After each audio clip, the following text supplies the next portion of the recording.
తెలంగాణ రాష్ట్రాన్ని తక్కువ చేసినట్టు మాట్లాడితే ఎవరన్నా ఊకుంటారు కావచ్చు కానీ మాజీ మంత్రి హరీష్ రావు మాత్రం అస్సలు ఊకునే తట్టులేడు. కేంద్ర మంత్రి పదవేలుగా పెడుతున్న పీయూష్ గోయల్ మనల్ని తీసి వారేసినట్టే మాట్లాడే వరకు అగ్గి మీద గుగ్గిలమైండు హరీష్ రావు. ఇంతకు ఆ సెంటర్ మంత్రి ఏమన్నాడంటారా? మీరేనుండ్రు అదేందో. తెలంగాణ ऐसे कुछ राज्य है, तमिलनाडु, जो आदमी ये कहते हैं कि जितना टैक्स हमने भरा उतना हमको वापस मिलना चाहिए। मैं समझता हूं इससे ज्यादा छोटी सोच, इससे ज्यादा दुर्भाग्यपूर्ण कोई और बात नहीं हो सकती। అర్థమైందా? కర్ణాటక, తెలంగాణ, తమిళనాడు రాష్ట్రాల ప్రజలు కేంద్రానికి ఎంత పన్ను పోతే అంత వెనుకకి ఇయ్యాలి అంటున్నారు.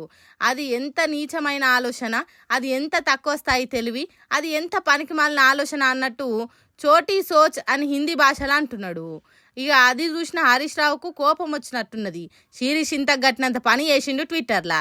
దక్షిణాది రాష్ట్రాలను తక్కువ చేసినట్టు మాట్లాడు మీది చోటీ సోచు.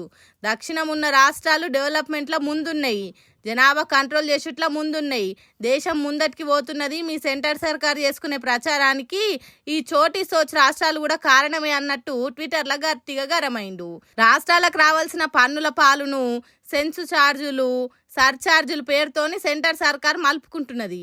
రాష్ట్రాలు కేంద్రం గుప్పిట్లు ఉండేటట్టు చేసి ఆడిస్తున్నది మీరు. రాజ్యాంగంలో ఉన్న సమాఖ్య స్ఫూర్తిని గంగల కలిపేది మీరు. ఇప్పుడు చెప్పుండ్రి ఎవలది చోటా సోచ్ అన్నట్టు తిట్టినంత పని చేసిండు. మరి జనం కట్టిన పన్నులు మళ్ళా జనానికి ఖర్చు పెట్టకుండా ఎవల జేబులకు పోతాయి? ఓసారి తక్కువ వచ్చినా ఎప్పుడో ఓసారి రాష్ట్రం నుంచి పోయిన పైసలు ఎప్పుడన్నా ఓసారి వెనుకకు రావాలి కదా. అది అడిగితే నీచమైన ఆలోచన ఎట్లయితుంది? తక్కువ స్థాయి బుద్ధి ఎట్లయితుంది? రాష్ట్రాల హక్కుల గురించి మాట్లాడితే నోటికి వచ్చినట్టు మాట్లాడతారా? ఇదేనా మీరు అంటున్న టీమిండియా స్ఫూర్తి అని పీయూష్ గోయల్ ని తుప్పున తూర్పు అలవట్టిండు. మరి ఇక్కడి దక్షిణాది రాష్ట్రాలను తక్కువ చేసినట్టు మాట్లాడినందుకు ఇక్కడ బీజేపీ లీడర్లు ఎట్లా వెనకేసుకొస్తారో పీయూష్ గోయల్ని కానీ హరీష్ రావు మాత్రం అస్సలు ఊకినే తట్టులేడు తెలంగాణ ఎవరన్నా ఏమన్నా అంటే.